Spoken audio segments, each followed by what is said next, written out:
The following segment is sponsored by GILMAN Bedigian.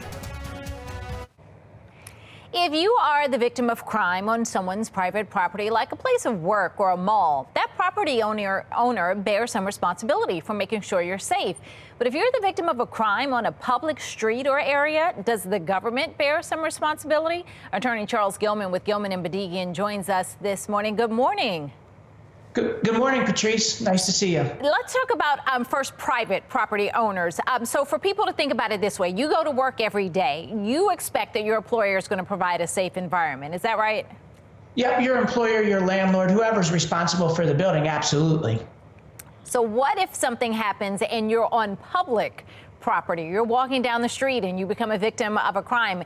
Does the government, either local or state, bear some responsibility for making sure you should have been safe on that street? No, they do not. And it goes back to England before we were even here as a country. That's common law. In order to sue the government, you have to get the government's permission. And or not obviously, but clearly, as history speaks volumes, the government's not willing to waive immunity so that you can sue it in the event the police failed to act or should have acted and didn't act. Much like a landlord, for example, if they know about crime in their parking lot, they have an obligation to hire a security guard or take some corrective action.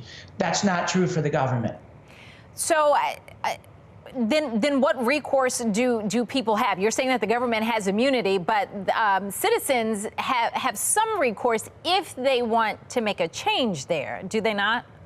Well, not so much recourse as they would have to push change, and the change would have to be pushed through the legislator. There is a victim compensation fund, which somebody who's a victim of a crime can apply to and be awarded money, but it's not significant if you're a gunshot victim or something like that. It's certainly not going to make you better.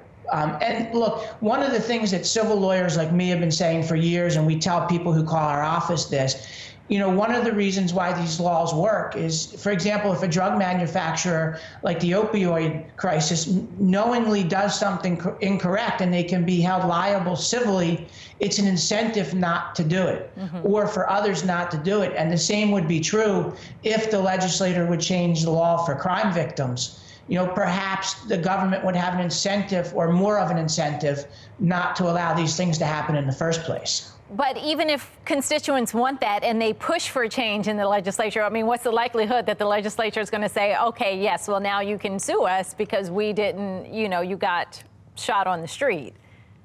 That gets into the politics of it. And I guess, that's a question to ask those people that are running for elected office. True. And, true. I guess as it gets more and more liberal, there might be more people running for office that are willing to make that change. Very interesting. All right.